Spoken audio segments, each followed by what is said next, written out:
Hey people, it's me again. It's 10 o'clock in the morning, as far as that goes. So I'm out here in the backyard, just enjoying the sounds and whatnot. So I've been doing like this whole audio vlog for about an hour and trying to figure out which things I wanted to put in to share at this point. And I feel like I don't want to share too much of every detail, but I probably just, need to focus more on myself in the coming, weeks of that sort. But as far as when it comes to the manifesting, I'm still doing like the course correction at this point because, I still want to be with that guy that I mentioned multiple times on here, and that I'm not crazy or anything. It's just I just care about him so much, and I just wanted to be with him, and that I wanted him so badly that I'm willing to move heaven and earth to be with him, as far as that goes. And and I know he's just heartbroken again with the loss of the roommate, as far as that goes. But I'll still be there for him when he needs me and when he wants me, But for one thing for certain, I can never be back to being just how things were when I was just casual acquaintances with him at this point. And the fact that I've known of him for 15, maybe 16 years, I'm not exactly certain.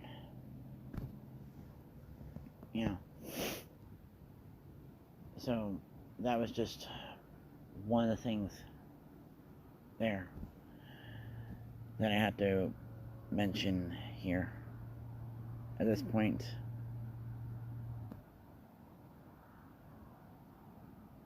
So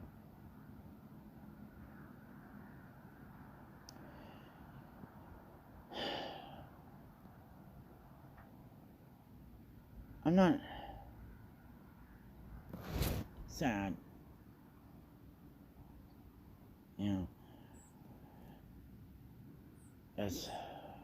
I'm sad as far as how this sort of thing had happened, but I feel like I have to kind of compartmentalize my feelings at this point, But when it comes to, the whole situation as a whole, I feel happy that I will be with him regardless of whatever the circumstances, the timing that be. Just the same way when it came to like the other JJ1 at that point, which I refer to as the guy from Finland or my known friend, that sort of thing.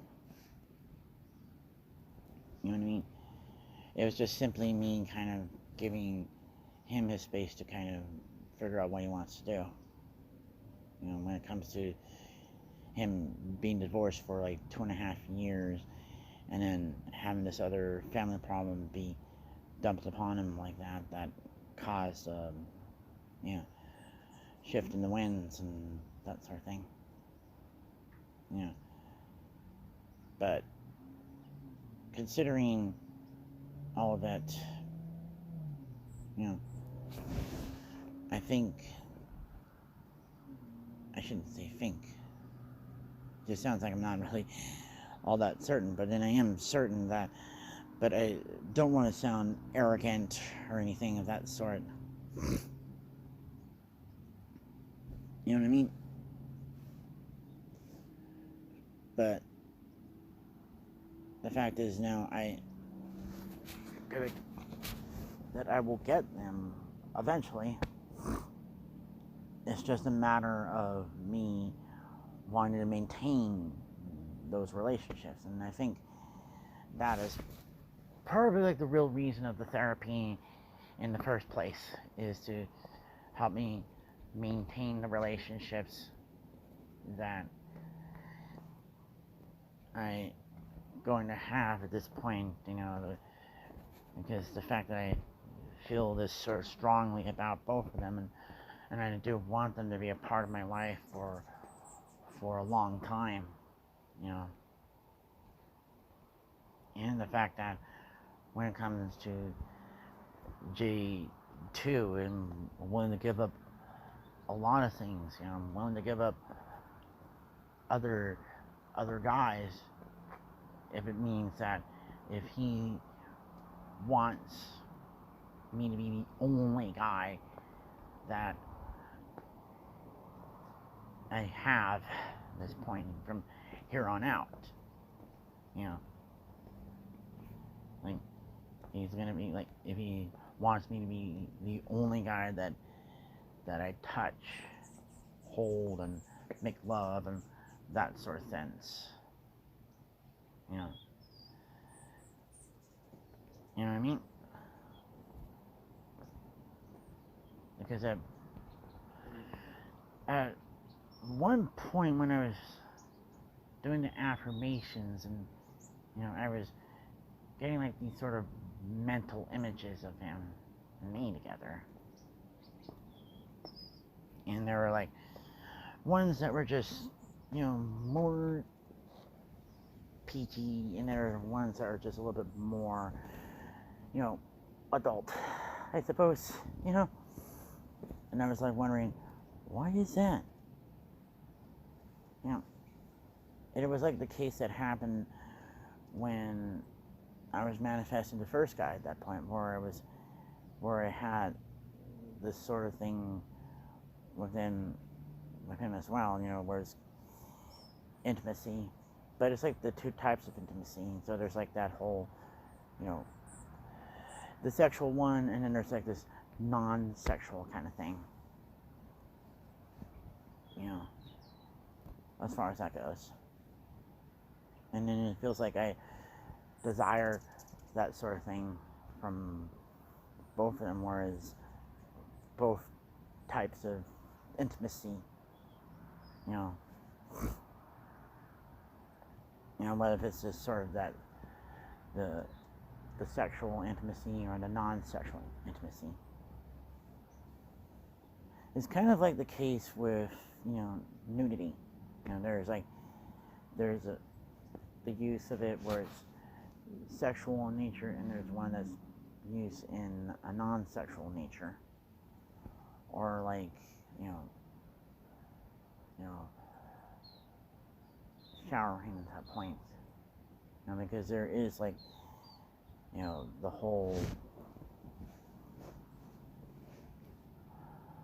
or what I also call is like NS,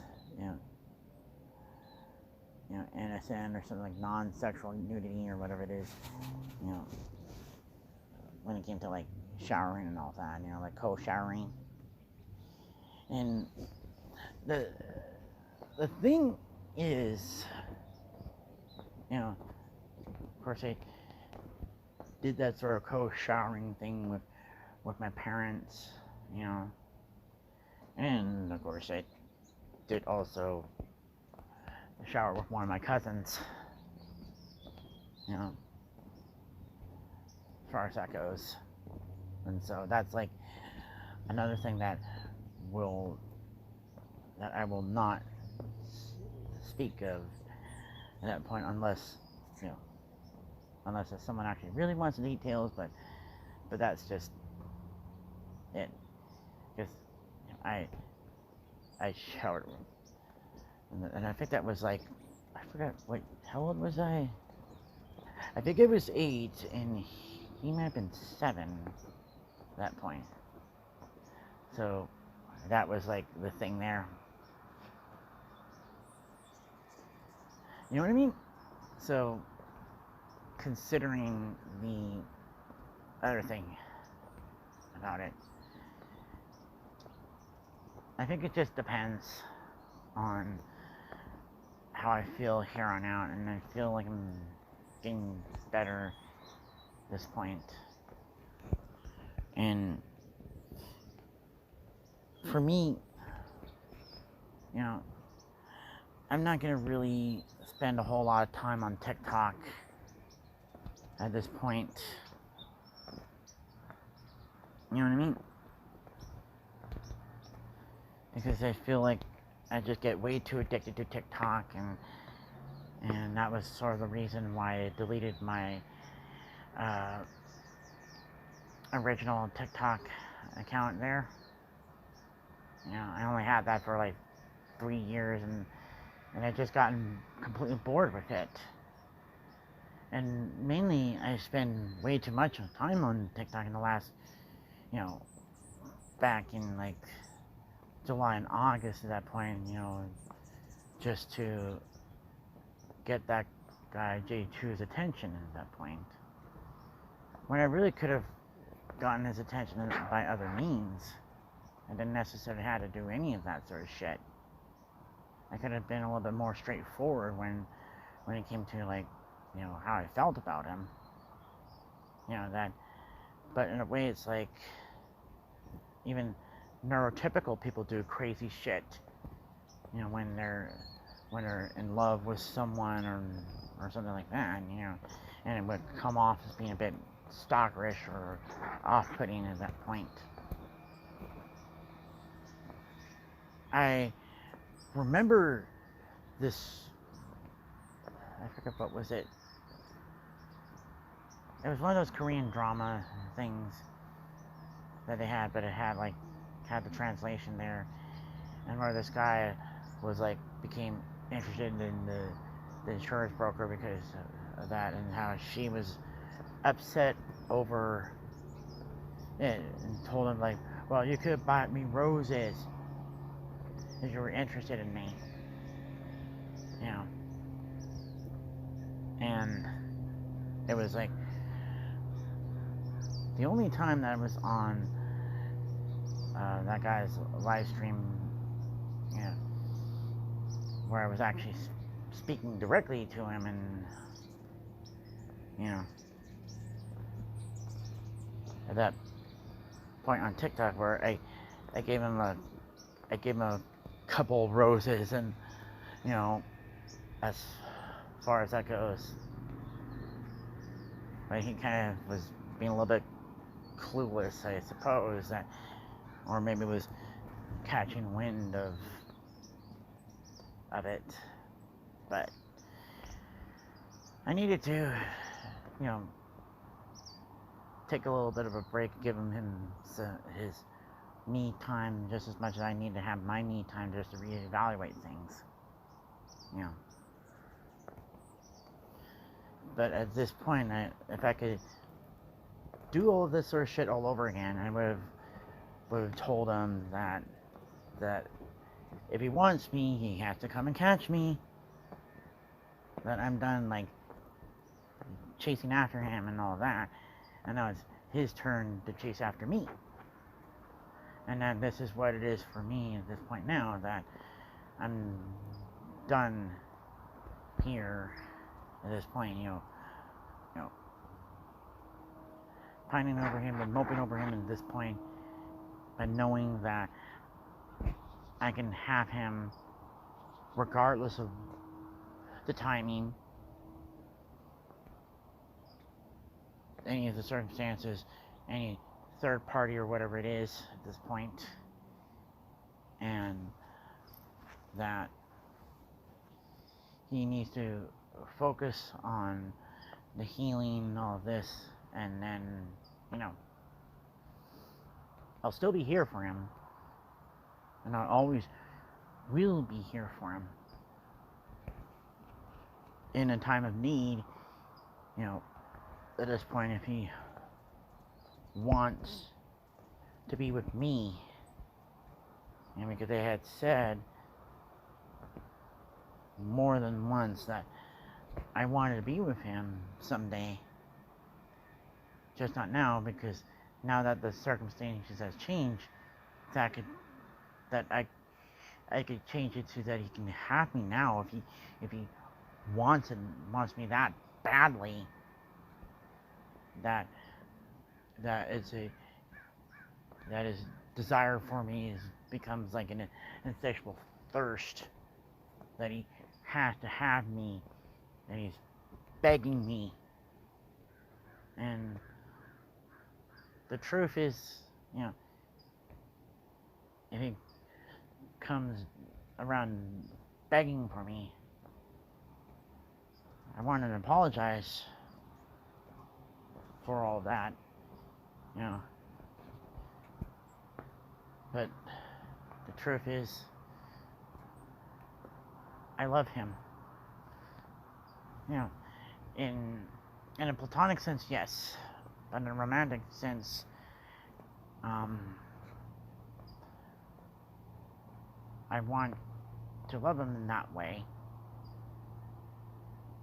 but I just want him to desire me too, because it just does not work that way. You know, plus in some ways it's like, if it's written in the stars and that sort of thing, that I'm probably going to be with him for a long time, you know, because of, you know, our signs.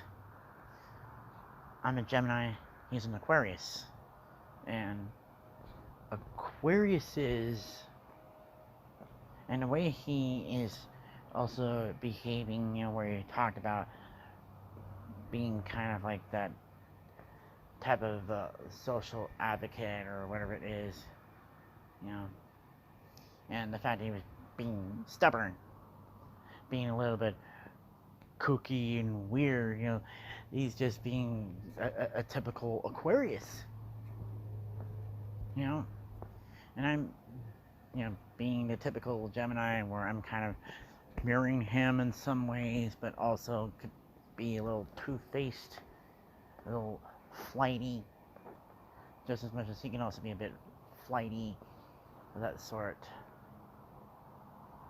But when it came to my chart and his chart, as far as that goes, it's like he shares a Libra moon with me, you know, as far as like the Venus sign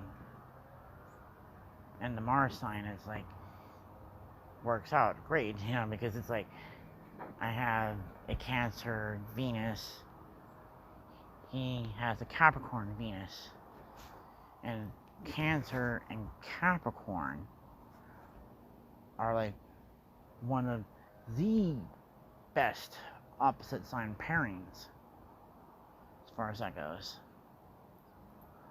As far as with like J1, I think it was something like very similar, you know, because it was like J1 is a Sagittarius, and then he has a Leo moon, and then as far as the Venus, it's Scorpio Venus, you know, and what was it with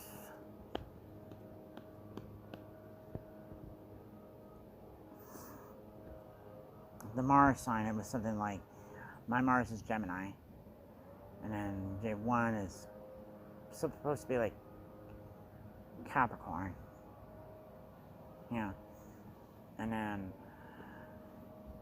J2's Mars sign is like Libra. So it's like one of those things that, I don't know. But it was one of the things I had said, at that point early in July, where I said, I guess I can have 2 soulmates, and then someone says that I have 3 boyfriends, and so it's common, somewhat common, for gay relationships to have more than just one partner and all, and that's kind of how I feel about this sort of thing, So,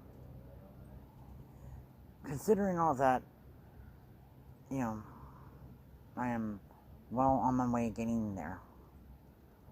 It's just, I have to, ignore the 3D and also, detach from, not necessarily, from the outcome and all that. I mean, I think I've already had detached long ago. It's just doing some course corrections at this point with the affirmations and whatnot, because I feel like not only can do the 21-day affirmations, I could do 28 days, I can go even longer with the affirmations when it comes to J2 at this point and J1, that before long I'll have them, because that's my reality at this point, that I want a love that could last for a long time,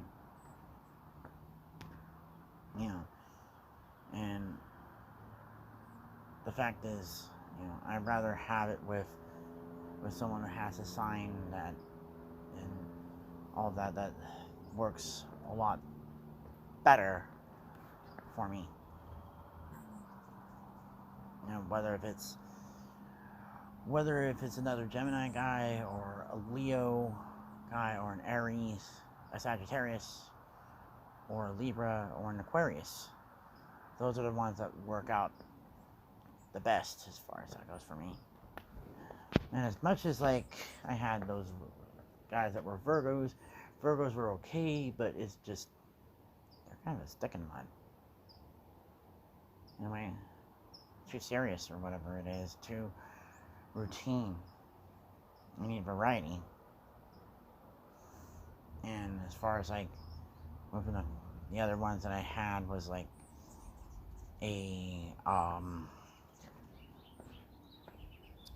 what was it? I had two cancers, and cancers are okay, but then they get moody and needy, and I don't really want that. Although it's I have Cancer in my chart. I have Cancer rising, Cancer Mercury, as far as that goes. So, anyways, I've been talking for 20 minutes and maybe an hour and a half. So anyways, talk to you guys later.